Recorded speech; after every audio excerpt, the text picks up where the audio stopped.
ಪದ್ಮಪುರಾಣದಲ್ಲಿ ಬಂದಂತಹ ಹರಿವಂಶದ ಮಹಾತ್ಮೆಯನ್ನು ನಾವು ಶ್ರವಣ ಮಾಡುವಾಗ ಅಲ್ಲಿ ಯಜಮಾನನಾದವ ಮತ್ತು ಶ್ರೋತೃಗಳಾದವರು ಯಾವ್ಯಾವ ರೀತಿಯಲ್ಲಿ ನಿಮ್ಮ ಶ್ರದ್ಧೆಯನ್ನು ಪ್ರಕಟ ಮಾಡಬಹುದು ಹರಿವಂಶ ಗ್ರಂಥಕ್ಕೆ ಮತ್ತು ಅದರಲ್ಲಿ ಸನ್ನಿಹಿತರಾದಂತಹ ಬ್ರಹ್ಮ ವಿಷ್ಣು ಮಹೇಶ್ವರರಿಗೆ ತಮ್ಮ ಸೇವೆಯನ್ನು ಯಾವ ಥರ ಸಲ್ಲಿಸಬಹುದು ಅಂತ ನಾವು ನೋಡಿದ್ವಿ. ನಾನು ಮರ್ತೋಗಿದ್ದೆ ಅದನ್ನ, ಅದು ಏನೇನು ನಾನೇ ಹೇಳಿದ್ದೇನೆ ಅಂತ ನಾನು ಮರ್ತು ಹೋಗ್ತಿದ್ದೆ. ಆದರೆ ಹರಿವಂಶ ಗ್ರಂಥಕ್ಕೆ ಅದನ್ನ ಮುಚ್ಚಿಡ್ಲಿಕ್ಕೆ ಒಂದು ಬಟ್ಟೆಯನ್ನು ಸಮರ್ಪಣೆ ಮಾಡ್ತಕ್ಕಂಥವನಿಗೆ ದಿವ್ಯವಾದಂಥ ಫಲ ಇದೆ ಅಲ್ಲಿ ಅಂತ ನಾವು ಓದಿದ್ವಿ. ಅದೇನು ಫಲ ಅಂತ ನನಗೆ ಮರ್ತೋಗಿದೆ. ಅದನ್ನ ಆ ಫಲ ಏನು ಅಂತ ಹೇಳ್ಬಾರ್ದು, ಇನ್ನೊಂದ್ಸರಿ ನಾನೇ ಅದನ್ನು ನೋಡ್ಬೇಕಷ್ಟೇ. ಆದರೆ ನಮ್ಮ ಅರುಣ್ ದೇಶಪಾಂಡೆ ಅವರು ಇವತ್ತು ಹರಿವಂಶ ಗ್ರಂಥಕ್ಕೆ ಮುಚ್ಚಿಕೆಯಾಗಿ ಒಂದು ಸುಂದರವಾದಂಥ ಬಟ್ಟೆಯನ್ನು ತಂದು ತಮ್ಮ ಶ್ರದ್ಧೆಯನ್ನು ವ್ಯಕ್ತಪಡಿಸಿದ್ದಾರೆ. ಸಪತ್ನಿಕರಾದಂತಹ ಅವರಿಗೆ ಭಗವಂತ ಎಲ್ಲಾ ರೀತಿಯಾದಂತಹ ಮಂಗಳವನ್ನು ಮಾಡಲಿ ಅಂತ ಹೇಳಿ ಈ ಮೂಲಕ ಕೇಳ್ಕೊತೇನೆ. ಈ ಕುತ್ಕೊಂಡವ್ ನಾನೇನು ದೇವರ ಏಜೆಂಟ್ ಏನಲ್ಲ ಕೇಳ್ಕೊಳಕ್ಕೆ. ದೇವರು ಅವ್ರ ಶ್ರದ್ಧೆ ಅಂತ ಹಾಗೆ ಗಮನಿಸಿ ಅವ್ರಿಗೆ ಏನ್ ಮಾಡಬೇಕು, ಯಾವ ತರ ಅವರಿಗೆ ವರಪ್ರಸಾದ ಸಲ್ಲಿಸಬೇಕು ಆ ಥರ ದೇವರು ಸಲ್ಲಿಸ್ತಾನೆ. ನನ್ನ ನೆನಪು ಮಾಡ್ಕೊಂಡೆ ಅಷ್ಟೇ ಈ ಸಂದರ್ಭದಲ್ಲಿ.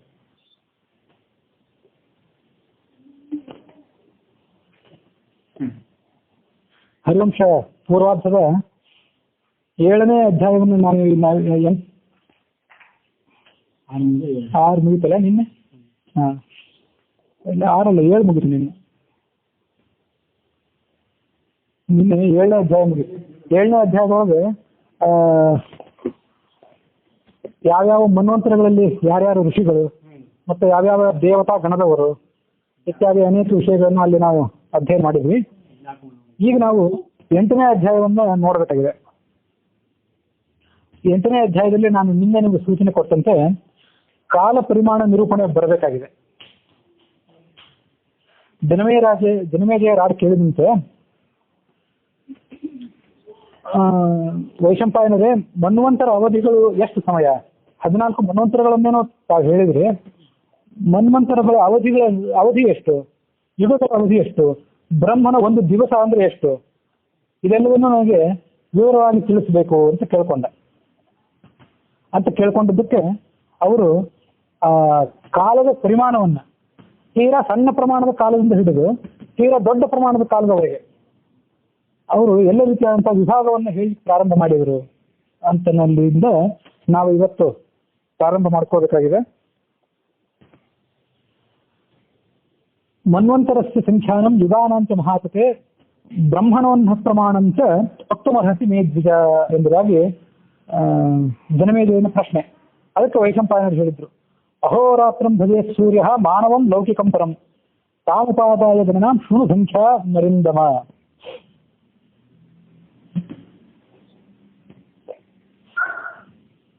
ವಿಶ್ವದಲ್ಲಿ ಸೂರ್ಯನ ಉದಯ ಅಸ್ತಮಾನಗಳಾಗ್ತಾ ಇರೋದು ನಮ್ಮೆಲ್ಲರಿಗೂ ಪ್ರತ್ಯಕ್ಷ ಸಿದ್ಧವಾದಂತಹ ವಿಷಯ.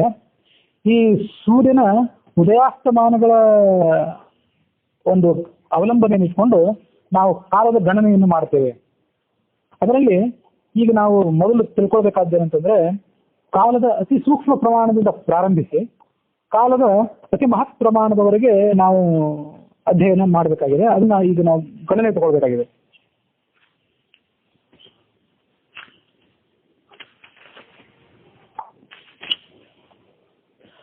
ಹರಿವಂಶ ಹೇಳುವುದೇನೆಂದ್ರೆ, ಕಾಲದ ಅತಿ ಸೂಕ್ಷ್ಮವಾಗಿ ತೋರುವಂತಹ 15 ನಿಮೇಷಗಳು. ನಿಮೇಷ ಅಂದ್ರೆ ಇಲ್ಲಿ ಮಿನಿಟ್ ಅಲ್ಲ, ನಮ್ಮ ನಿಮಿಷ ಅಥವಾ ಮಿನಿಟ್ ಅಲ್ಲ, ಇದು ನಿಮೇಷ, ಇದೊಂದು ಬೇರೆ ಕಾಲದ ಅವಧಿ.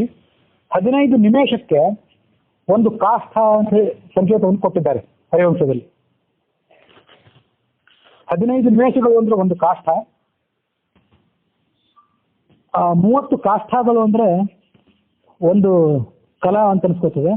ಅಂತಹ 30 ಕಲಾಗಳಿಗೆ ಒಂದು ಮುಹೂರ್ತ ಅಂತ ಹೆಸರು. ಅಂತಹ 30 ಮುಹೂರ್ತಗಳು ಕಳೆದು ಹೋದ್ರೆ ಅದು ಮನುಷ್ಯ ಮಾನದ ಒಂದು ದಿವಸ. 24 ಗಂಟೆಗಳ ನಮ್ಮ ಏನು ದಿವಸ ಇದೆ, ಇದು ಒಂದು ದಿವಸ ಕಳಿಬೇಕಾದ್ರೆ ಅಂಥ 30 ಮುಹೂರ್ತಗಳು ಕಳೆಯಬೇಕು ಅಂತ ಹೇಳಿ ಇದು ನಮ್ಮ ಗಣನೆ. ಹಗಲು ರಾತ್ರಿ ಇವೆರಡು ಸಂದು ಒಂದು ದಿವಸ ಅಂತ ಕರಿತೇವೆ. ಈ ಕಾಷ್ಠ, ಕಲಾ, ಮುಹೂರ್ತ ಇತ್ಯಾದಿಗಳನ್ನು ನಾವೇನು ಹೇಳಿದ್ವಲ್ಲ, ಕೇವಲ ಅಲ್ಲಿದ್ದನ್ನು ಪಠನೆ ಮಾಡೋದಕ್ಕಿಂತ ಪಂಚಾಂಗವನ್ನು ನಾವು ಕೂಡ ಮೇಲಿನ ಮೇಲೆ ಓದ್ತಿರ್ತೀವಿ. ಫಲ ಘಟಿಕ ಇತ್ಯಾದಿಯನ್ನು ಕೂಡ ಓದ್ತಿರ್ತೇವೆ. ಹಾಗಾಗಿ ನಮ್ಮ ನಿಮಿಷ ಮತ್ತು ಸೆಕೆಂಡಿನ ಲೆಕ್ಕದಲ್ಲಿ ಮುಹೂರ್ತ ಅಂದ್ರೆ ಏನು, ಸ್ಥಳ ಅಂದ್ರೆ ಏನು, ಇದನ್ನ ತಿಳ್ಕೊಳ್ಳುವಂತಹ ಪ್ರಯತ್ನ ನಾವು ಮಾಡಿದ್ರೆ ಅದು ಸ್ವಲ್ಪ ಸಾರ್ಥಕವಾದೀತು ಅನ್ನೋ ದೃಷ್ಟಿಯಿಂದ ಈ ವಿವರಣೆಗಳನ್ನು ಕೊಡ್ತೀನಿ. 24 ಗಂಟೆ 30 ಮುಹೂರ್ತ, 24 ಗಂಟೆ ಅಥವಾ 30 ಮುಹೂರ್ತ ಅಥವಾ 1440 ನಿಮಿಷಗಳು, 40 ಮಿನಿಟ್ಸ್ ಅಂದ್ರೆ ಇದು ಒಂದು ದಿವಸ. ಅಲ್ಲಿ ನಿಮಗೆ ಬರ್ಕೊಳ್ಳಿಕ್ಕೆ ಅವಸರ ಆದ್ರೆ ಅಲ್ಲಿ ಆಮೇಲೆ ಪುರ ಬರ್ದದ್ದೇ ಅಂದ್ರೆ ಒಂದು ವೇಳೆ ಗೊಂದಲ ಆಗ್ಬೋದು ನಿಮಗೆ, ಪೂರ್ಣ ವೇಗವಾಗಿ ಹೇಳುವಾಗ 24 ಗಂಟೆ ಅಥವಾ 30 ಮುಹೂರ್ತ ಅಥವಾ 1440 ಮಿನಿಟ್ಸ್, ಇದಕ್ಕೆ ನಾವೇನು ಕರಿತೀವಿ, ಒಂದು ದಿವಸ ಅಂತ ಕರಿತೀವಿ. ಇಲ್ಲಿ ಮುಹೂರ್ತ ಅಂತ ಬಂತಲ್ಲ, ಒಂದು ಮುಹೂರ್ತ ಅಂದ್ರೆ ಏನು, ಅದ್ರದ್ದು ನಿಮಿಷಗಳ ಲೆಕ್ಕ ನಮ್ಮ ಈ ಮಿನಿಟ್ಸ್ ಲೆಕ್ಕಾಚಾರದಲ್ಲಿ ಹಾಕಿದ್ರೆ ಒಂದು ಮುಹೂರ್ತ ಅಂತಂದ್ರೆ 48 ಮಿನಿಟ್ಸ್ ಕಳೆದು ಹೋದ್ರೆ ಅದಕ್ಕೆ ನಾವು ಒಂದು ಮುಹೂರ್ತ ಅಂತ ಕರಿತೇವೆ. ಅದೇ 30 ಕಲಾಗಳು ಕಳೆದ್ರೆ ಅದನ್ನ ಒಂದು ಮುಹೂರ್ತ ಅಂತ ಇಲ್ಲಿ ಹರಿವಂಶದಲ್ಲಿ ಹೇಳಿದ್ದಾರೆ. ಹೀಗಾಗಿ 30 ಕಲಾಗಳು ಅಥವಾ ಒಂದು ಮುಹೂರ್ತ ಅಥವಾ 48 ಮಿನಿಟ್ಸ್, ಇದು ನಮ್ಮ ಲೆಕ್ಕಾಚಾರ. ಅದಕ್ಕಿಂತ ಹಿಂದೆ ಬಂದದ್ದು ಒಂದು ಕಲಾ ಅಂತ ಹೇಳಿ. 30 ಕಲಾಗಳು ತಿಳ್ಕೊಳ್ಳೋಕ್ಕಿಂತ ಮುಂಚೆ ಒಂದು ಕಲಾ ಅಂದ್ರೆ ಏನಂತ ಗೊತ್ತಾಗ್ಬೇಕಲ್ಲ. ಆ ಒಂದು ಕಲಾ ಅಂದ್ರೆ 1.6 ನಿಮಿಷ, 1.6 ನಿಮಿಷಗಳು ತಂದರೆ ಅದನ್ನ ನಾವು ಒಂದು ಕಲಾ ಅಂತ ಕರಿತೇವೆ. 96 ಸೆಕೆಂಡ್ಗಳು, ನಮ್ಮ ಇವತ್ತಿನ 96 ಸೆಕೆಂಡ್ಗಳು ಅಥವಾ 1.6 ನಿಮಿಷ ಇದು ತಂದರೆ ಇದಕ್ಕೂ ನಾವು ಒಂದು ಕಲಾ ಅಂತ ಕರಿತೇವೆ. ಅಂದಾಗೆ ಕನ್ನಡ ಭಾಷೆಯಲ್ಲಿ ಪಾಯಿಂಟ್ ಅನ್ಲಿಕ್ಕೆ ಏನನ್ಬೇಕು, ಪಾಯಿಂಟ್ ಅನ್ನೋ ಶಬ್ದ ಬಳಸಲಾರದೆ ಹಾಗೆ ಹೇಳಬೇಕು ಅಂತ ಅಪೇಕ್ಷೆ. ಬಿಂದು ಅಂತೀರಿ, ಬಿಂದು ಅಂದ್ರೆ ನಮ್ಗೆ ನಾವು ಯಾವ ಪರಿಸ್ಥಿತಿಗೆ ಬಂದಿದ್ದೀವಿ ಅಂದ್ರೆ ಕೆಲವು ಕನ್ನಡದ ಶಬ್ದಗಳು ನಮಗೆ ಅಪರಿಚಿತ ಆಗಿದೆ. ಹಂಗಿದ್ರೆ ಇಂಗ್ಲಿಷ್ ಶಬ್ದ ಹೇಳೋದು ಒಳ್ಳೇದು. ಹಾ ಹೌದಾ, ಬಿಂದು ಆಯ್ತು. 96 ಸೆಕೆಂಡ್ಸ್ ಬಿಂದು ಅಂತ ಗೊತ್ತು. ಸರಿ, 96 ಸೆಕೆಂಡ್ಸ್ ಬಿಂದು ಹಂಗಲ್ಲ, ದಶಮಾಂಶ ಅಂತಾರೇನು. ಈಗ 5.5 ಅಂದ್ರೇನು, 5.5 ಅಂತ ಅರ್ಥ ಅಲ್ಲ. 5.05 5 ಅಂತ ಅರ್ಥ. ಈಗ ಹೇಳ್ಬೇಕೇನೋ ಅಂತ, ಅದಕ್ಕೆ ಇನ್ನೂ ಹೆಚ್ಚು ಗಣಿತ ಭಾಷೆಗೆ ಪಾರಿಭಾಷಿಕವಾದ ಶಬ್ದ ಇದೆ ಅಂತ ಅರ್ಥ. ಈಗ ನಮ್ಮ ಕೇಳುವವರಲ್ಲಿ ವಿಜ್ಞಾನ ತಂತ್ರಜ್ಞಾನದಲ್ಲಿ ಉತ್ತಮವಾದ ಪ್ರವೇಶ ಇದ್ದಂತ ಎಷ್ಟೋ ಜನ ಕೇಳ್ತಿದ್ದಾರೆ, ಅವರಿಗೆ ಇದನ್ನು ಹೆಚ್ಚು ಸ್ಪಷ್ಟವಾಗಿ ಅರ್ಥ ಆಗ್ತದೆ ಅಂತ ಹೇಳ್ತೀನಿ. ಮತ್ತು 96 ಸೆಕೆಂಡ್ ಅದು ಒಂದು ಕಲಾ. ಅದು ನಿಮಿಷಗಳ ಲೆಕ್ಕಾಚಾರ ಹಾಕಿದ್ರೆ, ಮಿನಿಟ್ಸ್ ಲೆಕ್ಕಾಚಾರ ಹಾಕಿದ್ರೆ 1.6 ಮಿನಿಟ್ಸ್. ಅದಕ್ಕಿಂತ ಹಿಂದಿಂದು ಪೂರ್ಣ ಮೊದಲನೇ ಲೆಕ್ಕಾಚಾರ ಅಂದ್ರೆ 15 ನಿಮಿಷಗಳು ಸಂದು ಹೋದರೆ ಅದನ್ನು ಒಂದು ಕಾಷ್ಠ ಅಂತ ನಾವು ಲೆಕ್ಕಾಚಾರ ಹಾಕಿದ್ವಿ. ಹಾಗಾದ್ರೆ 15 ನಿಮಿಷ ಅದು ಒಂದು ಕಾಷ್ಠಾಗೆ ಸಮಾನ. ಸೆಕೆಂಡಿನ ಲೆಕ್ಕಾಚಾರದಲ್ಲಿ ಹಾಕಿದ್ರೆ 3.2 ಸೆಕೆಂಡ್ಗಳು ಕಳೆದರೆ ಅದು ಒಂದು ಕಾಷ್ಠಕ್ಕೆ ಸಮಾನವಾಗ್ತದೆ. ಅದೇ 15 ನಿಮಿಷಗಳಿಗೆ ಸಮಾನ ಆಗ್ತದೆ. 15 ನಿಮಿಷಗಳನ್ನು ನಾವು ನೋಡಿದ್ವಿ. ಹಾಗಾದ್ರೆ ಒಂದು ನಿಮಿಷ ಅಂದ್ರೆ ಎಷ್ಟು, ಅದನ್ನು ಮತ್ತೊಂದು ಲೆಕ್ಕಾಚಾರ ಹಾಕಿದ್ರೆ 0.21 ಸೆಕೆಂಡ್ಗಳನ್ನ ನಾವು ಒಂದು ನಿಮಿಷ ಅಂತ ಅನ್ಬಹುದು. ಇಷ್ಟು ಮಾಹಿತಿ ನಿಮಗೆ ಹರಿವಂಶದಲ್ಲಿ ಸಿಗುವಂಥದ್ದು. ಅಂತೂ ನಾವು ಸೆಕೆಂಡನ್ನು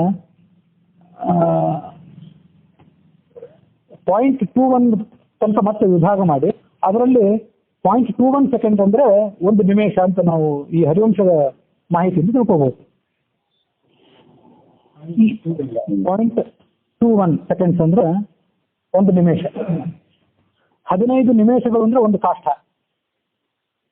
3.2 ಸೆಕೆಂಡ್ಗೆ ಸಮಾನ ಆಗ್ತದೆ. ಮತ್ತೆ 96 ಸೆಕೆಂಡ್ಗಳು ಅದು ಒಂದು ಕಲಾಕ್ಕೆ ಸಮಾನ ಆಗ್ತದೆ. ಅದು 1.6 ನಿಮಿಷಕ್ಕೆ ಸಮಾನ ಆಗ್ತದೆ. ಮತ್ತೆ 30 ಕಲಾಗಳು ಅಂದ್ರೆ ಒಂದು ಮುಹೂರ್ತ, ಅದು 48 ನಿಮಿಷಕ್ಕೆ ಸಮಾನ ಆಗ್ತದೆ. ಆ 30 ಮುಹೂರ್ತಗಳು ಕಳೆದ್ರೆ, 24 ಗಂಟೆಗಳು ಕಳೆದ್ರೆ, 1440 ನಿಮಿಷಗಳು ಕಳೆದ್ರೆ ಅದನ್ನು ಒಂದು ದಿವಸ ಅಂತ ಕರಿತೇವೆ.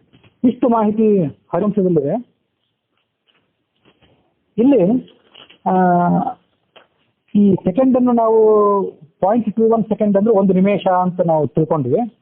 ವಿಷ್ಣು ರಹಸ್ಯ ಅನ್ನುವಂಥ ಗ್ರಂಥದಲ್ಲಿ ಮತ್ತಷ್ಟು ಸುದೀರ್ಘವಾದಂಥ ಮಾಹಿತಿ ಇದೆ. ಸೆಕೆಂಡ್ ಅನ್ನು ಮತ್ತಷ್ಟು ಸೂಕ್ಷ್ಮವಾಗಿ ವಿಭಾಗ ಮಾಡಿ ಆ ಸೆಕೆಂಡಿನ ವಿಭಾಗವನ್ನ ಕ್ಷಣ ಅಂತ ಅಲ್ಲಿ ಹೆಸರಿಸಿದ್ದಾರೆ. ಅದನ್ನು ಒಂದು ಸ್ವಲ್ಪ ಸಾಂದರ್ಭಿಕವಾಗಿ ನೋಡಿದರೆ ಜ್ಯೋತಿಷ್ ಶಾಸ್ತ್ರಕ್ಕೆ ಸಂಬಂಧಪಟ್ಟಂತೆ ಮತ್ತೆ ಎಲ್ಲಕ್ಕಿಂತ ಮುಖ್ಯವಾಗಿ ಅನೋರಣೀಯ ಮಹತೋಮಹೀಯನಾದಂತಹ ಭಗವಂತನ ಕಾಲಮೂರ್ತಿಯಾದಂತಹ ಭಗವಂತನ ಅವನು ಅಣುವಿಗಿಂತ ಅಣುವ ಮತ್ತು ಮಹತ್ವಗಿಂತ ಮಹತ್. ಹೀಗಾಗಿ ಅವನ ಸ್ವರೂಪವನ್ನು ಕೂಡ ಕಾಲ ಸ್ವರೂಪವನ್ನು ಸ್ವಲ್ಪ ಮಟ್ಟಿಗೆ ತಿಳಿದಂತಾಗ್ತದೆ, ಪೂರ್ಣ ಮಟ್ಟಿಗಲ್ಲ ಸ್ವಲ್ಪ ಮಟ್ಟಿಗೆ ತಿಳಿದಂತಾಗ್ತದೆ ಅನ್ನೋದಕ್ಕಾಗಿ ಈ ಪ್ರಯತ್ನ. ಅಕ್ಕಿ ಹೆಬ್ಬಾಳು ನರಸಿಂಹಮೂರ್ತಿರಾಯರು ಅಂತ ನೀವು ಹೆಸರು ಕೇಳಬೇಕು. ಏನ್ ಮೂರ್ತಿರಾವ್ ಅಂತ ಅವರು ಶತಾಯುಷಿಗಳು, ನಾಸ್ತಿಕ ಸಾಹಿತಿಯವರು, ಬ್ರಾಹ್ಮಣರೇ ನಾಸ್ತಿಕ ಸಾಹಿತಿ. ದೇವರು ಅಂತ ಒಂದು ಪುಸ್ತಕ ಬರೆದಿದ್ರು ಅವರು, ದೇವರ ಅಸ್ತಿತ್ವವನ್ನು ನಿರಾಕರಣೆ ಮಾಡಿ. ಅದರಲ್ಲಿ ದೇವರು ಅಣೋರಣೀಯನೂ ಮಹತ್ವಮಹೀಯನೂ ಆಗೋದು ಹೇಗೆ, ಒಂದೇ ಅಣುಗಿಂತ ಅಣು ಮಹತ್ವಕ್ಕಿಂತ ಮಹತ್ವ ಆಗೋದು ಹೇಗೆ, ಅದು ತರ್ಕ ವಿರುದ್ಧ ಅಂತ ಅವರು ಒಂದು ಪ್ರಶ್ನೆ ಎತ್ತಿದ್ರು. ಕಾಲವು ಅಣುವಿಗಿಂತ ಅಣು ಮಹತ್ವಕ್ಕಿಂತ ಮಹತ್ವ ಆಗೋದಾದ್ರೆ ಭಗವಂತ ಯಾಕೆ ಅಣುಗಿಂತ ಅಣು ಮತ್ತೆ ಮಹತ್ವಕ್ಕಿಂತ ಮಹತ್ವ ಆಗಬಾರದು? ಇದು ಸರಳವಾದ ಪ್ರತಿತರ್ಕ ನಮಗೆ. ಹಾಗಾಗಿ ಕಾಲ ಹೇಗೆ ಅಣುವಿಗಿಂತ ಅಣು ಮತ್ತು ಮಹತ್ವಕ್ಕಿಂತ ಮಹತ್ವ ಅನ್ನೋದನ್ನ ತಿಳ್ಕೊಳ್ಳೋದನ್ನ ಪ್ರಯತ್ನ ಇದೆ.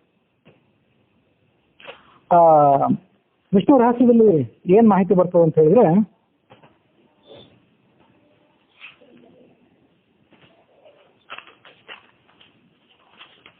ಅತಿ ಸೂಕ್ಷ್ಮ ಕಾಲ ಸಹ ಕ್ಷಣ ಪರಿಕೀರ್ತಿತ. ಅತಿ ಸೂಕ್ಷ್ಮವಾದಂತಹ ಕಾಲವನ್ನು ನಾವು ಕ್ಷಣ ಅಂತ ಹೇಳಿ ಕರಿತೇವೆ. ಹಾಗಾಗಿ ಅತಿ ಸೂಕ್ಷ್ಮವಾದ ಒಂದು ಕ್ಷಣ, ಅದಕ್ಕೆ ಕ್ಷಣ 5 ಕ್ಷಣಗಳು ಸಂದು ಹೋದ್ರೆ ಅದೊಂದು ತ್ರುಟಿ ಅಂತ ಕರಿತೇವೆ. 50 ತ್ರುಟಿಗಳು ಸಂದು ಹೋದ್ರೆ ಅದಕ್ಕೊಂದು ಲವ ಅಂತ ಕರಿತೇವೆ. 2 ಲವಗಳು ಸಂದು ಹೋದ್ರೆ ಅದು ಒಂದು ನಿಮೇಷ. 8 ನಿಮೇಷಗಳು ಕಳೆದ್ರೆ ಅದು ಒಂದು ಮಾತ್ರ. 2 ಮಾತ್ರಗಳು ಕಳೆದ್ರೆ ಒಂದು ಗುರು. 10 ಗುರುಗಳು ಕಳೆದು ಹೋದ್ರೆ ಅದು ಒಂದು ಪ್ರಾಣ. 6 ಪ್ರಾಣಗಳು ಕಳೆದ್ರೆ ಅದೊಂದು ಫಳ. 60 ಫಳಗಳು ಕಳೆದ್ರೆ ಒಂದು ಘಟಿ. 60 ಘಟಿಗಳು ಕಳೆದ್ರೆ 24 ಗಂಟೆಗಳು ಒಂದು ದಿವಸ, ಅಥವಾ 1440 ಮಿನಿಟ್ಸ್, ಅಥವಾ 86,400 ಸೆಕೆಂಡ್ಗಳು. ಇದು ಒಂದು ದಿವಸಕ್ಕೆ ಸಮಾನ. ಇದನ್ನು ಕೂಡ ಇನ್ನು ಅತಿ ಸೂಕ್ಷ್ಮವಾದ ಕಾಲ ಅದು ಕ್ಷಣ ಅಂತ ಹೇಳಿದಿಲ್ಲ. ಅತಿ ಸೂಕ್ಷ್ಮವಾದ ಕಾಲ ಅದು ಕ್ಷಣ ಅಂತಂದ್ರೆ ಆ ಕ್ಷಣ ನಾವು ಇಲ್ಲಿ ಹೇಳುವ ಅತಿ ಸೂಕ್ಷ್ಮವಾದ ಕ್ಷಣ ಅದು ಎಷ್ಟಕ್ಕೆ ಸಮಾನ, ಸೆಕೆಂಡಿನ ಲೆಕ್ಕಾಚಾರದಲ್ಲಿ ನಾವು ಹಾಕಿದ್ರೆ ಅದು ಎಷ್ಟಕ್ಕೆ ಸಮಾನ ಅಂತ ತಿಳ್ಕೊಂಡಿದ್ರೆ ಇದೊಂದು ಅದ್ಭುತ ಅಂತ ಅನಿಸ್ಬೋದು ನಮಗೆ.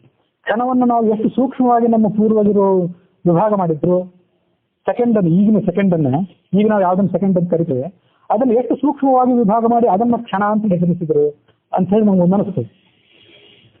ನೀವು ಇದನ್ನು ಗಮನಿಸ್ಬೇಕಂತಂದ್ರೆ 0.000005 ಇದು ಇಷ್ಟು ಸೆಕೆಂಡ್ಗಳಾದ್ರೆ ಅದು ಒಂದು ಕ್ಷಣ. ಮತ್ತೊಂದು ಗಮನಿಸಿ, 0.000005 ಪಾಯಿಂಟ್ ಮುಂದೆ 4 ಸೊನ್ನೆಗಳು, ಮುಂದೆ 5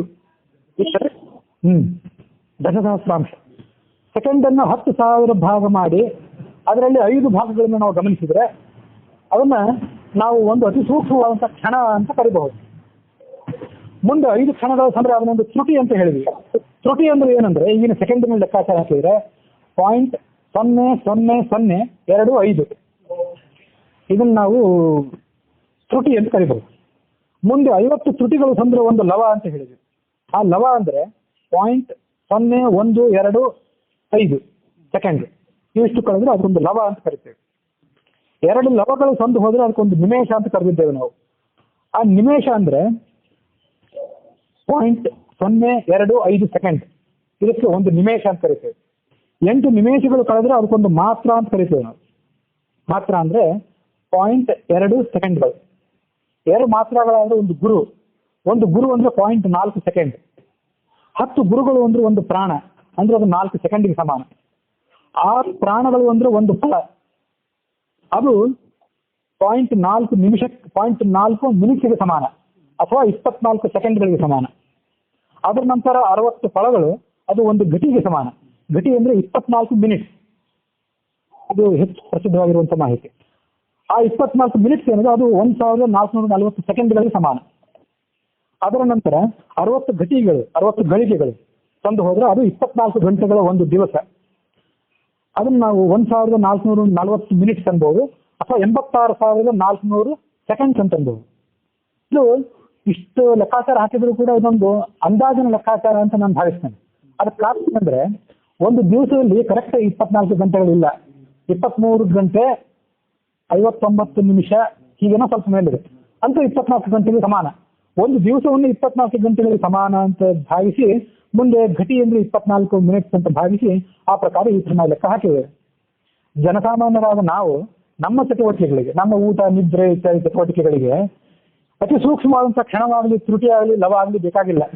ಆದರೆ ಜ್ಯೋತಿಷದ ಅತಿ ಸೂಕ್ಷ್ಮವಾದಂತಹ ಲೆಕ್ಕಾಚಾರಗಳಿಗೆ ಮತ್ತು ವೈಜ್ಞಾನಿಕ ಆವಿಷ್ಕಾರಗಳಿಗೆ ಇಂಥ ಸೂಕ್ಷ್ಮವಾದಂತಹ ಲೆಕ್ಕಾಚಾರಗಳು ಬೇಕಾಗ್ತವೆ ಅನ್ನೋ ದೃಷ್ಟಿಯಿಂದ ಇದನ್ನೆಲ್ಲ ನಮ್ಮ ಪೂರ್ವಜರು ಕಂಡುಹಿಡಿದಿದ್ರು.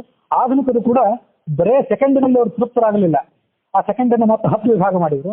10 ವಿಭಾಗದಲ್ಲಿ ಕೂಡ ಎಲ್ಲ ಕ್ರಿಯೆಗಳು ಸಾಕಾಗಲಿಲ್ಲ, ಅದನ್ನು 100 ವಿಭಾಗ ಮಾಡಿದ್ರು. ಅದನ್ನ ಈಗ ಎಷ್ಟು ವಿಭಾಗಕ್ಕೆ ಬಂದಿದೆ ಗೊತ್ತಿಲ್ಲ, ಅಂತೂ ನ್ಯಾನೋ ಸೆಕೆಂಡ್ ಅಂತ ಎಲ್ಲೋ ಓದಿದ್ನ. ಹೀಗೆ ಸೆಕೆಂಡ್ ಅನ್ನು ಕೂಡ ಅತಿ ಸೂಕ್ಷ್ಮವಾಗಿ ವಿಭಾಗ ಮಾಡ್ತಾ ಮಾಡ್ತಾ ಅದನ್ನ ನಾವು ಅರ್ಥ ಮಾಡ್ಕೋಬಹುದು, ಅದರಿಂದ ಪ್ರಯೋಜನಗಳನ್ನು ಪಡ್ಕೊಳ್ಬಹುದು ಅಂತ ಅನ್ನೋದನ್ನ ನಾವು ಈ ಸಂದರ್ಭದಲ್ಲಿ ಅರ್ಥ ಮಾಡ್ಕೋಬೇಕು. ಅಂತೂ ಇಲ್ಲಿ ನಾವೇನು ಹೇಳಿದ್ವಿ, ಅತಿ ಸೂಕ್ಷ್ಮವಾದಂತಹ ಕಾಲ ಅಂದ್ರೆ ಕ್ಷಣ, ಅದು 0.000005 ಸೆಕೆಂಡ್ಗೆ ಸಮಾನ ಅಂತ ಹೇಳಿ. ಇದು ಕೂಡ ಇಲ್ಲಿ ನಿಂತಿದ್ದೇನಲ್ಲ, ಅತ್ಯಂತಲೂ ಸೂಕ್ಷ್ಮವಾದಂತಹ ಕಾಲ, ಸಣ್ಣ ಕಾಲ ಇದ್ದೇ ಇದೆ. ಹಾಗೇನೆ ಬ್ರಹ್ಮದೇವರು 100 ವರ್ಷಗಳಿಗಿಂತ ದೊಡ್ಡ ಕಾಲ ಇದ್ದೇ ಇದೆ. ಆದ್ರೆ ನಮಗೆ ಉಪಯುಕ್ತವಾಗುವಂಥದ್ದು ಮತ್ತೆ ನಮ್ಮ ಬುದ್ಧಿಗೆ ನಿಲುಕುವಂಥದ್ದು ಇಷ್ಟು ಅಂತ ಹೇಳಿ ಹೀಗೆ ಕಾಲವನ್ನು ಹೇಳಿದ್ದಾರೆ ಅಷ್ಟೇ. ಅದರಲ್ಲಿ ಹರಿವಂಶದಲ್ಲಿ ಇಷ್ಟು ಸೂಕ್ಷ್ಮವಾದದ್ದಿಲ್ಲ.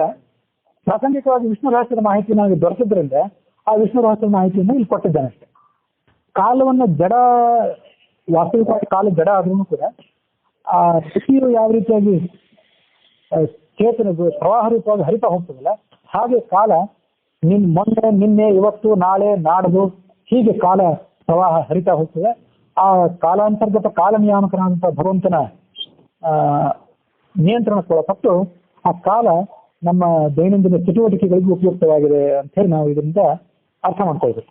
ಹೀಗೆ ವಿಷ್ಣು ರಹಸ್ಯ ಮತ್ತು ಹರಿವಂಶದಲ್ಲಿ ಬಂದಂತಹ ಅತಿ ಸೂಕ್ಷ್ಮವಾದಂತಹ ಕಾಲದ ಲೆಕ್ಕಾಚಾರಗಳ ನಂತರ ಒಂದು ದಿವಸ ಅನ್ನೋದಕ್ಕೆ ನಾವು ಈಗ ಬಂದು ತಲುಪಿದ್ದೇವೆ. ಒಂದು ದಿವಸ ಅಂತ ಆದಮೇಲೆ ಅಂಥ 15 ದಿವಸಗಳಿಗೆ ಒಂದು ಪಕ್ಷ ಅಂತ ಕರೀಬೇಕು. ವಾರ ಅನ್ನುವಂಥದ್ದೇನು ಹೆಚ್ಚು ಬಳಕೆಯಲ್ಲಿದ್ದಾಗ ಕಾಣೋದಿಲ್ಲ. 15 ದಿವಸಗಳು ಸಂದ್ರೆ ಅದೊಂದು ಪಕ್ಷ. ಶುಕ್ಲ ಪಕ್ಷ ಕೃಷ್ಣ ಪಕ್ಷಗಳು ಎಲ್ಲರಿಗೂ ಪರಿಚಯ ಇರುವಂಥವೇ. ಆ 2 ವಿಧವಾದಂತಹ ಪಕ್ಷಗಳು ಸೇರಿದರೆ ಒಂದು ಮಾಸ ಅಥವಾ ಒಂದು ತಿಂಗಳು ಅಂತ ನಾವು ಅದನ್ನು ಪರಿಗಣನೆ ಮಾಡಬಹುದು. ಅಂತಹ 2 ತಿಂಗಳುಗಳು ಅಥವಾ ಮಾಸಗಳು ಸೇರಿದ್ರೆ ಅದೊಂದು ಋತು ಅನಿಸ್ಕೋತದೆ. ವಸಂತ ಋತು, ಗ್ರೀಷ್ಮ ಋತು ಇತ್ಯಾದಿಗಳು. 3 ಋತುಗಳು ಸೇರಿದ್ರೆ ಒಂದು ಅಯನ, ದಕ್ಷಿಣಾಯನ ಉತ್ತರಾಯಣ ಈ ರೀತಿಯಾದಂತಹ ಅಯನಗಳು, ಅದು ನಮ್ಗೆ ಗೊತ್ತಿದೆ. 2 ಅಯನಗಳು ದಾಟಿದ್ರೆ ಒಂದು ವರ್ಷ. ಆ ಒಂದು ವರ್ಷದ ಮಾನವೇ ಮಾನುಷ ಮಾನದ 1 ವರ್ಷ. ಇನ್ನು 1 ವರ್ಷ ಬಿಟ್ಟು ನಾನು ಬರ್ತೇನೆ ಅಂತ ಹೇಳಿದ್ರೆ ಮನುಷ್ಯ ಮಾನದ 1 ವರ್ಷ ಬಿಟ್ಟು ನಾನು ಬರ್ತೇನೆ ಅಂತ ಅರ್ಥ. ನಮಗೆಲ್ಲ ನಿಲ್ಕುವಂತಹ ಇಷ್ಟೇ.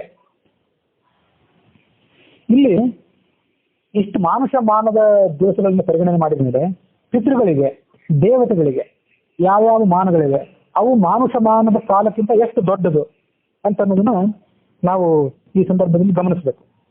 ಪಿತೃಗಳಿಗೆ ನಮ್ಮ 30 ದಿವಸಗಳು ಕಳೆದರೆ ಅದು ಒಂದು ದಿವಸ ಆಗ್ತದೆ. ಕೃಷ್ಣ ಪಕ್ಷ ಮತ್ತು ಶುಕ್ಲ ಪಕ್ಷಗಳು ಅಂತ 2 ಪಕ್ಷಗಳಿವೆ ಅಲ್ಲ, ಅದು ಒಂದು ತಿಂಗಳು. ನಮಗೆ ಆ ಒಂದು ತಿಂಗಳು ಕಳೆದ್ರೆ ಪಿತೃಗಳಿಗೆ ಒಂದು ದಿವಸ ಆಗ್ತದೆ. ಅವರಿಗೆ, ಆ ಪಿತೃಗಳಿಗೆ ಕೃಷ್ಣ ಪಕ್ಷವು ಹಗಲು, ಶುಕ್ಲ ಪಕ್ಷವು ಅವರಿಗೆ ರಾತ್ರಿ. ಕೃಷ್ಣ ಪಕ್ಷ ಅಂದ್ರೆ ಕೃಷ್ಣ ಅಂದ್ರೆ ಕಪ್ಪು, ಶುಕ್ಲ ಅಂದ್ರೆ ಬಿಳಿ. ಶುಕ್ಲ ಪಕ್ಷವು ಹಗಲು ಅಂತೇನು ಹೀಗೆ ಅರ್ಥ ಮಾಡ್ಕೊಳ್ಬೇಕಾಗಿಲ್ಲ.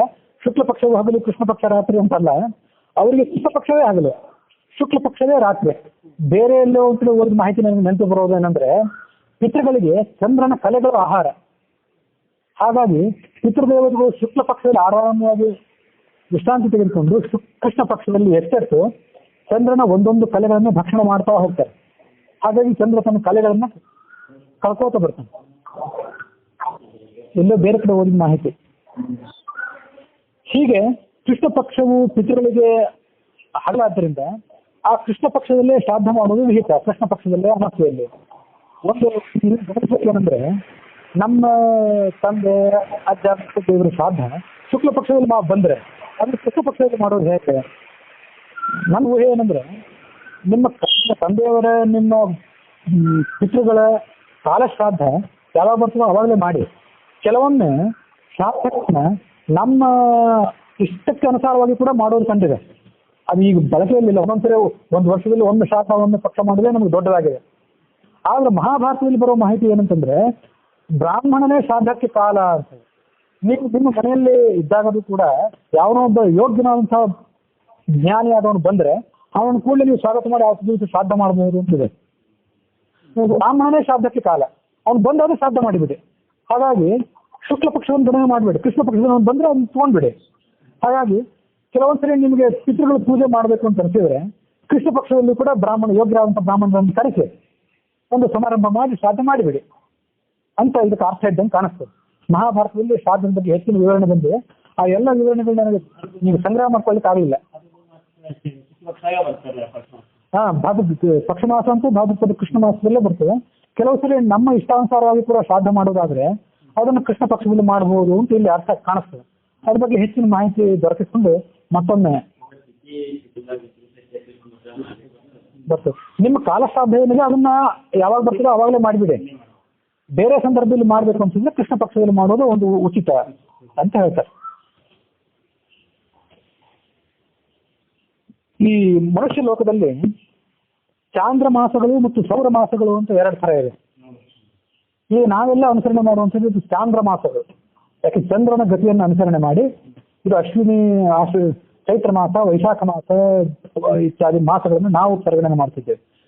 ಚಂದ್ರನು ತನ್ನ ಪತ್ನಿಯಾದಂತಹ ಚಿತ್ತ ನಕ್ಷತ್ರದೊಂದಿಗೆ ಇದ್ದರೆ ಅದು ಚೈತ್ರ ಮಾಸ, ವಿಶಾಖ ನಕ್ಷತ್ರದೊಂದಿಗೆ ಇದ್ದರೆ ವೈಶಾಖ ಮಾಸ. ಹೀಗೆ ಪ್ರತಿಯೊಂದು ನಕ್ಷತ್ರದೊಂದಿಗೆ ಚಂದ್ರ ಸಂಚಾರ ಮಾಡುವಾಗ ಅದು ಆಯಾ ಮಾಸಗಳು ಅಂತ ಕರೆಸ್ಕೋದು. ಹೀಗೆ ಇಲ್ಲಿ ಸೌರ ಮಾಸ ಅಂತ ಮತ್ತೊಂದು ಗಣನೆ ಕೂಡ ಇದೆ. ಅದು ಸೂರ್ಯನ ಗಣನೆಯನ್ನ ಅವಲಂಬಿಸಿಕೊಂಡಿರುವಂಥದ್ದು. ಆ ಸೌರ ಮಾಸದಲ್ಲಿ ಚೈತ್ರ ಮಾಸ, ವೈಶಾಖ ಮಾಸ ಅಂತಿಲ್ಲ. ಮೇಷ ಮಾಸ, ವೃಷಭ ಮಾಸ, ಸಿಂಹ ಮಾಸ ಅಂತ ಹೇಳಿ ಈ ರೀತಿ ಗಣನೆ. ಸೂರ್ಯ ಮೇಷ ರಾಶಿಯಲ್ಲಿದ್ದಾಗ ಮೇಷ ಮಾಸ, ವೃಷಭ ರಾಶಿಯಲ್ಲಿದ್ದಾಗ ವೃಷಭ ಮಾಸ, ಹೀಗೆ ಅದಕ್ಕೆ ನಾವು ಸೌರ ಮಾಸಗಳು ಅಂತ ಕರಿತೇವೆ. ಉಡುಪಿಯ ಜನಗಳು ಕೇರಳದಲ್ಲಿ ಮತ್ತು ತಮಿಳುನಾಡಿನಲ್ಲಿ ಅವರು ಸೌರ ಮಾಸಗಳನ್ನು ಹೆಚ್ಚಾಗಿ ಅವಲಂಬನೆ ಮಾಡ್ತಾರೆ. ಮತ್ತು ಅದಕ್ಕೆ ಇನ್ನೂ ನಮ್ಮ ಚಾಂದ್ರಮಾನ ಯುಗಾದಿ, ಸೌರಮಾನ ಯುಗಾದಿ ಅಂತ ಹೇಳಿ ಬೇರೆ ಇದೆ. ನಾವು ಮಾಡೋ ಯುಗಾದಿಯನ್ನು ಅವರು ಅನುಸರಣೆ ಮಾಡೋದಿಲ್ಲ. ಅವರಿಗೆ ಸೌರಮಾನ ಯುಗಾದಿ ಅಂತ ಬೇರೆ ಇದೆ. ಅದು ಇನ್ನೂ ಬಂದಿಲ್ಲ ಅಂತ ನಮ್ಗೆ ನೆನಪು. ಇನ್ನು ಮುಂದೆ ಬರಬೇಕು ಕಾಣಿಸ್ತದೆ ಸೌರಮಾನ ಯುಗಾದಿ. ಹಾಗೆ ಕೃಷ್ಣನ ಜನ್ಮಾಷ್ಟಮಿಯನ್ನು ನಾವು ಆಚರಣೆ ಮಾಡ್ತೇವಲ್ಲ, ಕೃಷ್ಣನ ಜನ್ಮಾಷ್ಟಮಿಯನ್ನು ನಾವು ಭಾದ್ರಪದ ಕೃಷ್ಣ ಪಕ್ಷದ ಅಷ್ಟಮಿ ದಿವಸ ಆಚರಣೆ ಮಾಡ್ತೇವೆ. ಉಡುಪಿಯವರು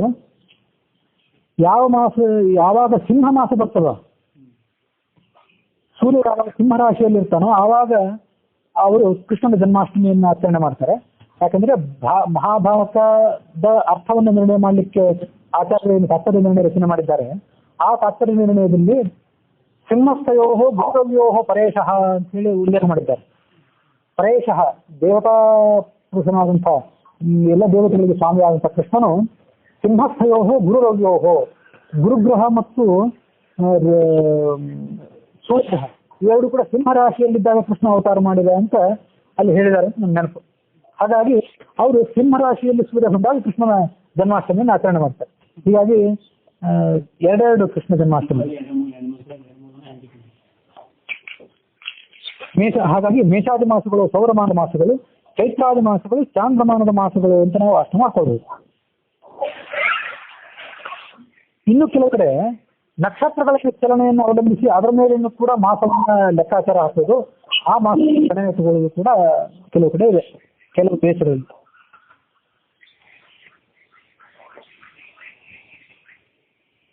ಈಗ ನಾವು ಇಲ್ಲಿ ತನಕ ಮನುಷ್ಯರ ಮಾನವನ್ನ ಮತ್ತು ಪಿತೃಗಳ ಮಾನವನ್ನು ಗಮನಿಸಿದೆ. ಈ ನಂತರ ಇನ್ನು ಮುಂದೆ ಬರುವಂಥದ್ದು ದೇವತೆಗಳ ಮಾನ. ದೇವತೆಗಳ ಮಾನದಲ್ಲಿ ದೇವತೆಗಳಿಗೆ ಒಂದು ದಿವಸ ಆಗಬೇಕಾದ್ರೆ ನಮಗೆ ಒಂದು ವರ್ಷ ಆಗುತ್ತೆ.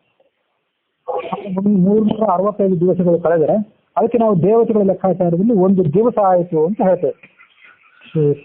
ಉತ್ತರಾಯಣ ಮತ್ತು ದಕ್ಷಿಣಾಯನ ದಿವಸ ಅಂದ್ರೆ ಅದು ದೇವತೆಗಳ ಮಾನದಲ್ಲಿ ಅದನ್ನು ಒಂದು ದಿವಸ ಅಂತ ನಾವು ಕರಿತೇವೆ. ಇದನ್ನೆಲ್ಲ ಇನ್ನೂ ಒಂದು ರೀತಿಯಲ್ಲಿ ನಾವು ಅರ್ಥ ಮಾಡ್ಕೊಳ್ಬೇಕು. ಈಗ ಪೃಥ್ವಿಯಲ್ಲಿ 24 ಗಂಟೆಗಳಿಗೊಮ್ಮೆ ಸೂರ್ಯನ ಉದಯ ಅಸ್ತ ಆಗ್ತದೆ. ಇದು ನಿಮ್ಗೆ ಎಲ್ಲರಿಗೂ ಗೊತ್ತಿದೆ. ಇನ್ನು ಕೆಲವು ಲೋಕಗಳಲ್ಲಿ, ಸೂರ್ಯನಿಂದ ದೂರ ಇರುವ ಲೋಕಗಳಲ್ಲಿ 24 ಗ್ರಹಗಳಲ್ಲಿ ಸೂರ್ಯೋದಯ ಸೂರ್ಯಾಸ್ತ ಆಗೋದಿಲ್ಲ. ಇದು ನಿಮಗೆ ವಿಜ್ಞಾನವನ್ನು ಅಭ್ಯಾಸ ಮಾಡಿದವರು ಎಲ್ಲರಿಗೂ ಗೊತ್ತಿದೆ. ಅಲ್ಲಿ ಹೆಚ್ಚು ದಿವಸ ತಗೋತದೆ. ಆಮೇಲೆ ಸೂರ್ಯನಿಗೆ ಸಮೀಪ ಇರುವಂತಹ ಕೆಲವು ಗ್ರಹಗಳಲ್ಲಿ 24 ಗಂಟೆನೂ ಬೇಕಾಗಿಲ್ಲ. ಇದು ವಿಜ್ಞಾನದಲ್ಲಿ ಖಗೋಳಶಾಸ್ತ್ರದಲ್ಲಿ ನಮಗೆಲ್ಲ ಗೊತ್ತಿರುವಂತಹ ಒಂದು ಪ್ರಾಥಮಿಕ ಮಾಹಿತಿ. ಹಾಗೆ ಇದೆಲ್ಲ ಇರಬಹುದು ಅಂತ ಒಂದು ಲೆಕ್ಕಾಚಾರ. ನಮ್ಮ ಒಂದು ತಿಂಗಳಿಗೆ ಒಂದು ದಿವಸ ಅವರಿಗೆ, ಮತ್ತೆ ನಮ್ಮ ಒಂದು ವರ್ಷ ಇದೆ ಅದು ದೇವತೆಗಳಿಗೆ ಒಂದು ದಿವಸ.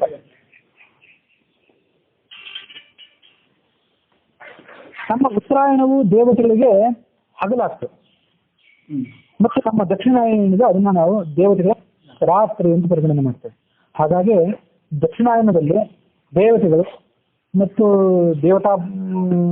ದೇವತೆಗಳಲ್ಲಿರುವ ಒಡೆಯನಾದಂತಹ ಪರಮಾತ್ಮ ಶಯನ ಮಾಡಿರ್ತಾನೆ. ಹಾಗಾಗಿ ದಕ್ಷಿಣಾಯನದಲ್ಲಿ ವಿವಾಹಾದಿ ಶುಭ ಕಾರ್ಯಗಳನ್ನು ಮಾಡಬಾರದು ಅಂತ ಒಂದು ಪದ್ಧತಿ.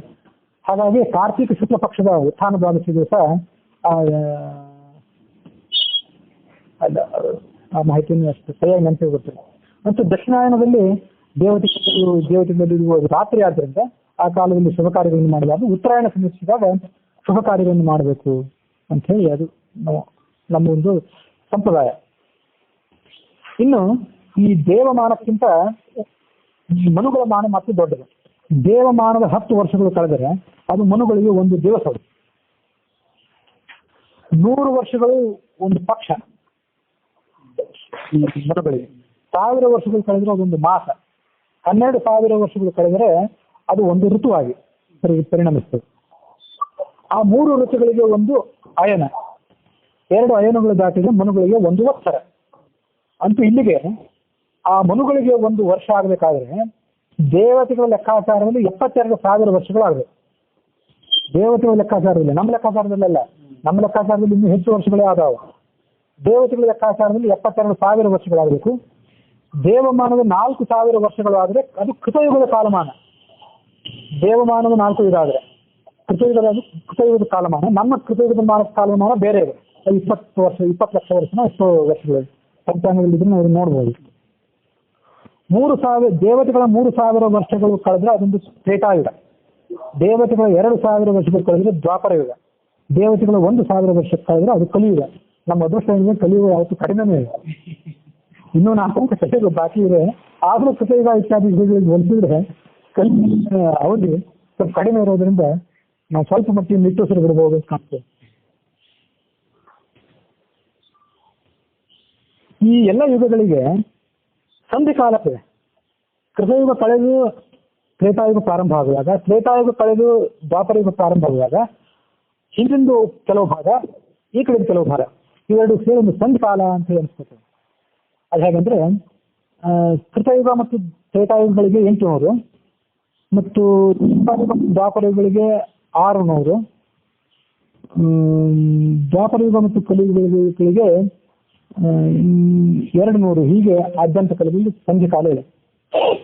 ಇವತ್ತು ನಾವು ಸಂಧಿಕಾಲ ಅಂತ ಕರಿತೇವೆ. ಹೀಗೆ ಪ್ರತಿಯೊಂದು ಚತುರ್ಯುಗ ಪರಿಮಾಣಕ್ಕೆ ದೇವಮಾನದ 12,000 ವರ್ಷಗಳು. 4 ಯುಗಗಳು ಕಳೆದ್ರೆ ಅದು ಒಟ್ಟಾರೆ 12,000 ವರ್ಷಗಳಾಗ್ತವೆ ದೇವತೆಗಳ ಲೆಕ್ಕಾಚಾರದಲ್ಲಿ. ಇದಕ್ಕೊಂದು ಮಹಾಯುಗ ಅಂತ ಕೂಡ ಹೆಸರು. ನಾವು ಮೊನ್ನೆ ಪಂಚಾಂಗ ಪಠಣದಲ್ಲಿ ನೋಡಿದ್ವಿ. ಇಂಥ 71 ಮಹಾಯುಗಗಳು ಕಳೆದರೆ ಅದಕ್ಕೊಂದು ಮನ್ವಂತರ ಅಂತ ಕರಿತೇವೆ. ಅದನ್ನು ಕೂಡ ನಾವು ಮೊನ್ನೆ ಗಮನಿಸಿದ್ವಿ. ಇಂಥ 14 ಮನ್ವಂತರಗಳ ಕಾಲವು ಕಳೆದರೆ ಅದು ಚತುರ್ಮುಖ ಬ್ರಹ್ಮನ ಒಂದು ಹಗಲಷ್ಟೇ. ಇಂಥ 2 ಕಲ್ಪಗಳು, 14 ಮನ್ವಂತರಗಳು ಅಥವಾ 2 ಕಲ್ಪಗಳು ಈ ತರ ದುಪ್ಪಟ್ಟಾದ್ರೆ ಅದು ಬ್ರಹ್ಮನಿಗೆ ಒಂದು ದಿವಸ ಆಗ್ತದೆ. ಒಂದು ಹಗಲು ಒಂದು ರಾತ್ರಿ ಅಂತ. ಇಂಥ 360 ದಿವಸಗಳು ಕಳೆದ್ರೆ ಅದು ಬ್ರಹ್ಮನ ಒಂದು ವರ್ಷ. ಈ ರೀತಿಯಾಗಿ ಬ್ರಹ್ಮನ ಹಗಲಿನಲ್ಲಿ ವಿಶ್ವದ ಸೃಷ್ಟಿ ಆಗ್ತದೆ. ಮತ್ತೆ ಬ್ರಹ್ಮನ ರಾತ್ರಿ ಬಂತು ಅಂದ್ರೆ ಈ ಜಗತ್ತಿನೆಲ್ಲ ಪ್ರಳಯ. ಇದಕ್ಕೆ ದಿನ ಪ್ರಳಯ ಅಂತ ಕರೀತೇವೆ. ಬ್ರಹ್ಮನಿಗೆ ಪ್ರತಿದಿನವೂ ಪ್ರಳಯನೇ. ಸಾಯಂಕಾಲ ಹೊತ್ತಿಗೆ ಬ್ರಹ್ಮದೇವರಿಗೆ ಪ್ರಳಯ. ಅಷ್ಟೊತ್ತಿಗೆ ನಮಗೆ ದೇವತೆಗಳಿಗೆ ಎಷ್ಟೋ ಲಕ್ಷಗಳು ವರ್ಷಗಳು, ಕೋಟಿ ವರ್ಷಗಳು ಸಂದು ಹೋಗಿರ್ತವೆ. ರಾತ್ರಿ ಕಡೆ ಎಲ್ಲಾ ಕಡೆಯೂ ಜಲರಾಶಿ ತುಂಬಿಕೊಂಡಿರ್ತದೆ ಮತ್ತು ಜಗತ್ತೆಲ್ಲವೂ ಅದರಲ್ಲಿ ಮಗ್ನವಾಗಿರುತ್ತದೆ. ಇವು ದಿನ ಪ್ರಳಯ. ಬ್ರಹ್ಮನ 100 ವರ್ಷಗಳು ಮುಗಿದ್ಮೇಲೆ ಅದು ಮಹಾಪ್ರಳಯ. ಆ ನಂತರ ಮತ್ತೊಮ್ಮೆ ಹೊಸ ಬ್ರಹ್ಮ ಬಂದು ಹೊಸ ಸೃಷ್ಟಿ ಪ್ರಾರಂಭ ಆಗುವಂಥದ್ದು ಶಾಸ್ತ್ರಗಳಲ್ಲಿ ನಾವು ಕಂಡಿರುವಂಥದ್ದು. ಪ್ರತಿ ಮನ್ವಂತರ ಅವಸಾನ ಕಾಲದಲ್ಲಿ ಜಗತ್ತಿಗೆ ವಿನಾಶ ಸಂಭವಿಸ್ತದೆ. ಆದರೆ ವಿನಾಶ ಮಾತ್ರ ಪೂರ್ಣವಾಗಿ ಆಗೋದಿಲ್ಲ, ಸಂಪೂರ್ಣ ವಿನಾಶ ಆಗೋದಿಲ್ಲ. ದೇವತೆಗಳಲ್ಲಿ ಕೆಲವರು, ಋಷಿಗಳಲ್ಲಿ ಕೆಲವರು ಉಳಿತಾರೆ. ಮುಂದಿನ ಮನ್ವಂತರ ಪ್ರಾರಂಭ ಆಗಲಿಕ್ಕೆ ಈ ಹಿಂದೆ ಉಳಿದಂತಹ ದೇವತೆಗಳು ಮತ್ತು ಋಷಿಗಳು ಸಹಾಯಕರಾಗ್ತಾರೆ. ನಾವು ಕಾಲದ ಅತಿ ಸೂಕ್ಷ್ಮವಾದಂಥ ಕ್ಷಣ 0.0005 ಹಿಡಿದು ಬ್ರಹ್ಮನ ಒಂದು ದೀರ್ಘವಾದಂಥ ಆಯುಷ್ಯ ತನಕ ನಾವು ಅತಿ ಸೂಕ್ಷ್ಮವಾದ ಕಾಲವನ್ನು ನಾವು ಗಮನಿಸಿದ್ದೇವೆ ಈ ತನಕ. ಇದನ್ನೆಲ್ಲ ವಿಸ್ತಾರವಾಗಿ ಹೇಳೋದಾದ್ರೆ ಮತ್ತು ಕೇಳೋದಾದ್ರೆ ಅದಕ್ಕೆ ಸಾವಿರಾರು ವರ್ಷಗಳು ಸಾಕಾಗುತ್ತಿಲ್ಲ. ಬ್ರಹ್ಮನ ಪೂರ್ಣ ಆಯುಷ್ಯ ಕಾಲ ಮುಗಿದ ಮೇಲೆ, ಬ್ರಹ್ಮನ ಪೂರ್ಣ ಆಯುಷ್ಯ ಕಾಲಕ್ಕೆ ಪರ ಅಂತ ಹೆಸರು, ಅದು ಮುಗಿದ ಮೇಲೆ ಈ ವಿಶ್ವವೆಲ್ಲವೂ ಸೂರ್ಯನಾರಾಯಣನ ತೇಜಸ್ಸಿನಿಂದ ಸುಟ್ಟು ಹೋಗಿಬಿಡ್ತವೆ. ನಿಖಿಲ ಜೀವಿರಾಶಿಗಳು ಈ ಚತುರ್ಮುಖ ಬ್ರಹ್ಮನೊಡನೆ ಶ್ರೀಮನ್ನಾರಾಯಣನ ಉದರದಲ್ಲಿ ಸೇರಿಬಿಡ್ತವೆ. ಪರಮಾತ್ಮನ ಉದರದಲ್ಲಿ ಅವೆಲ್ಲ ಸೇರ್ಕೊಂಡ್ಬಿಡ್ತಾರೆ. ಸಾಗರ ದ್ವೀಪ ಅನ್ನುವಂಥ ಯಾವ ವಿಭಾಗವೂ ಅವಾಗಿರೋದ್ರೆ ಎಲ್ಲ ಕಡೆ ನೀರಿನ ರಾಶಿ ಎಲ್ಲ ಕಡೆಗಳಲ್ಲಿ ಕೂಡ ಕಗ್ಗತ್ತಲು ಅವಾಗ ತುಂಬಿರ್ತದೆ. ಸೃಷ್ಟಿ ಸ್ಥಿತಿ ಅನ್ನುವಷ್ಟು ದೀರ್ಘವಾದಂಥ ಕಾಲ ಅವಾಗ ಅಲ್ಲಿ ನಡೀತಾ ಇರ್ತದೆ. ಅದೆಲ್ಲ ಮುಗಿದ್ಮೇಲೆ, ಆ ಮಹಾಪ್ರಳಯ ಮುಗಿದ್ಮೇಲೆ ಭಗವಂತ ಎಂದಿನಂತೆ ಮತ್ತೆ ಸೃಷ್ಟಿ ಮಾಡಬೇಕು ಅನ್ನುವಂಥ ಸಂಕಲ್ಪವನ್ನು ಮಾಡಿ ಹಿಂದಿನಂತೆ ಸೃಷ್ಟಿಯನ್ನು ಮಾಡ್ತಾನೆ. ಈ ಸೃಷ್ಟಿಯ ತತ್ವ ಮತ್ತು ಕಾಲದ ಸೂಕ್ಷ್ಮ ಭಾಗಗಳು, ಕಾಲದ ಮಹಾಭಾಗಗಳು, ಬ್ರಹ್ಮನ ಮತ್ತು ಮನು, ದೇವತೆಗಳು, ಪಿತೃಗಳು, ಇವರೆಲ್ಲರ ಆಯುರ್ಮಾನವನ್ನು ತಿಳ್ಕೊಂಡವನಿಗೆ ಭಗವಂತನ ಪೂರ್ಣಾನುಗ್ರಹ ಆಗ್ತದೆ ಮತ್ತು ಅವನಿಗೆ ಸದ್ಗತಿ ಆಗ್ತದೆ. ಇದೇ ರೀತಿಯ ಸೃಷ್ಟಿ, ಸ್ಥಿತಿ ಮತ್ತು ಲಯ. ಸೃಷ್ಟಿ ಅಂದ್ರೆ ಜಗತ್ತಿನ ಉತ್ಪತ್ತಿ, ಸ್ಥಿತಿ ಅಂದ್ರೆ ಅದರ ಮುಂದುವರಿಕೆ, ಮತ್ತು ಲಯ ಅಂದ್ರೆ ಅದರ ನಾಶ. ಇದು ಯಾವಾಗಲೂ ಕೂಡ ನಡೆದಿರ್ತದೆ. ರಥದ ಚಕ್ರದ ಸೃಷ್ಟಿ ಯಾವ ರೀತಿಯಾಗಿ ಮುಂದುವರಿತಿರ್ತದೋ ಅದೇ ರೀತಿಯಾಗಿ ಪರಮಾತ್ಮನ ಇಚ್ಛೆಯಂತೆ ಜಗತ್ತಿನ ಉತ್ಪತ್ತಿ, ಅದರ ಸ್ಥಿತಿ ಮತ್ತು ಅದರ ಲಯ ಇದು ಮುಂದುವರಿತದೆ. ಇಲ್ಲಿಗೆ ಎಲ್ಲ ಮನ್ವಂತರಗಳ ಕಾಲಗಣನೆಯನ್ನ ಮತ್ತು ಮನ್ವಂತರಗಳಲ್ಲಿ ಯಾರ್ಯಾರು ದೇವತೆಗಳಾಗ್ತಾರೆ, ಯಾರ್ಯಾರು ಋಷಿಗಳಾಗ್ತಾರೆ ಅನ್ನೋದೆಲ್ಲ ಹಿಂದೆ ನಾವು ನೋಡಿದ್ವಿ. ಅತಿ ಸೂಕ್ಷ್ಮವಾದಂತಹ ಕಾಲದ ಭಾಗ ಮತ್ತು ಅತಿ ದೀರ್ಘವಾದಂತಹ ಕಾಲದ ಭಾಗ, ಅದನ್ನೂ ಎಲ್ಲವನ್ನು ಕೂಡ ನಾವು ಈಗ ಗಮನಿಸಿದ್ದೇವೆ. ಇನ್ನು ನಾವು ವಯೋಸ್ವತ ಮನುವಿನ ಆದಿತತ್ವದ ಕಾಲದ ಬಗ್ಗೆ ಹೇಳಬೇಕಾಗಿದೆ. ಈಗ ನಡೆದಿರೋದು ವಯೋಸ್ವತ ಮನುವಿನ ಕಾಲ ನಡೆದಿದೆ ಅಂತ ಹೇಳಿದ್ವಿ.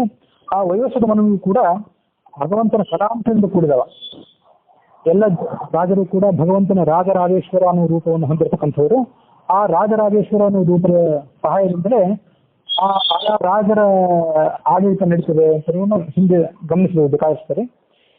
ಋತುಚಕ್ರವರ್ತಿಯಂತೆ ಈ ಮನುವು ಕೂಡ ಭಗವಂತನ ಕಲಾಂಶದಿಂದ ಕೂಡಿದವ. ಯಾವುದೋ ಒಂದು ಭಾಗ ಇರ್ತದೆ, ಪೂರ್ಣ ಭಾಗ ಅಲ್ಲ. ಇವನ ಪರಂಪರೆಯಲ್ಲೇ ಮುಂದೆ, ಈ ವಯಸ್ಸುದ ಮನುವಿನ ಪರಂಪರೆಯಲ್ಲೇ ರಾಮನ ವಂಶವು ಕೂಡ ಬರ್ತದೆ. ಹಾಗೆ ಅದರದ ಒಂದು ಕವಲು ಮುಂದುವರೆದು ಅಲ್ಲೇ ಚಂದ್ರನ ವಂಶವು ಕೂಡ ಬಂದು ಕೃಷ್ಣನ ಅವತಾರ ಕೂಡ ಅಲ್ಲೇ ಆಗಲಿಕ್ಕೆ. ಆ ವಯಸ್ಸುದ ಮನು ಮತ್ತು ಅವನ ವಂಶದಲ್ಲಿ ಬರ್ತಕ್ಕಂಥ ಕೃಷ್ಣ, ರಾಮ ಇತ್ಯಾದಿಗಳ ಚರಿತ್ರೆಯನ್ನು ನಾನು ನಿಮಗೆ ಒಂದಾದ್ಮೇಲೆ ಒಂದು ಸ್ವಲ್ಪವಾಗಿ ವಿವರಣೆ ಮಾಡ್ತಾ ಹೋಗ್ತೇನೆ. ಇಲ್ಲಿಗೆ ಹರಿವಂಶದ ಪೂರ್ವಾರ್ಧದ 8ನೇ ಅಧ್ಯಾಯ ಮುಗಿದಿದೆ. 9ನೇ ಅಧ್ಯಾಯ ಹೇಳ್ಬೇಕು. ಇಲ್ಲಿ ಸಾಕು ನೋಡಿ, ಸಮಯವನ್ನು ಜಾಸ್ತಿ ಗಮನಿಸಿ.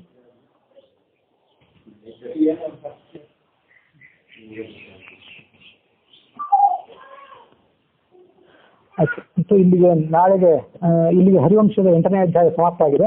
ನಾಳೆ ವಯಸ್ಸುತ ಮನುವಿನ ಸೂರ್ಯನ ಮೊದಲನೇದಾಗಿ ಸೂರ್ಯನ ಉತ್ಪತ್ತಿ, ಆ ಬಳಿಕ ಅವನ ಮಗನಾದಂತಹ ವಯಸ್ಸುತ ಮನುವಿನ ಉತ್ಪತ್ತಿ, ನಂತರ ಯಮ, ಯಮುನಾ, ಶನಿ ಇತ್ಯಾದಿಗಳ ಉತ್ಪತ್ತಿ, ಇದನ್ನೆಲ್ಲವನ್ನೂ ಒಳಗೊಂಡಂತ 9ನೇ ಅಧ್ಯಾಯ ನಾಳೆ ನೋಡ್ಲಿಕ್ಕಿದ್ದೇವೆ. ಇತಿ ಮಹಾಭಾರತೆ ಖಿಲಭಾಗಿ ಹರಿವಂಶ ಪರ್ವಣಿ ಮನ್ವಂತರ ವರ್ಣನ ನಾಮ ಕಾಲವರ್ಣನ ನಾಮ 8ಮೋಧ್ಯಾಯ ಸಮಾಪ್ತ. ಹುಸಿಯ ನಾಡಿ ಹೊಟ್ಟೆ ಹೊರೆದ ವಿಷಯದಲ್ಲಿ ರಸಿಕನಿಂದ ಹುಲಿ ಹಾಕದಿರೋ ಎನ್ನ ಹೃಷಿಕೇಶನೆ, ಈಶನಿನ್ನ ಚರಣ ಭಜನೆ ಆಶೆಯಿಂದ ಮಾಡುವೆ, ದೋಷ ರಾಶಿ ನಾಶ ಮಾಡು ಶ್ರೀಶಕೇಶ. ಶ್ರೀಕೃಷ್ಣಾರ್ಪಣಮಸ್ತು.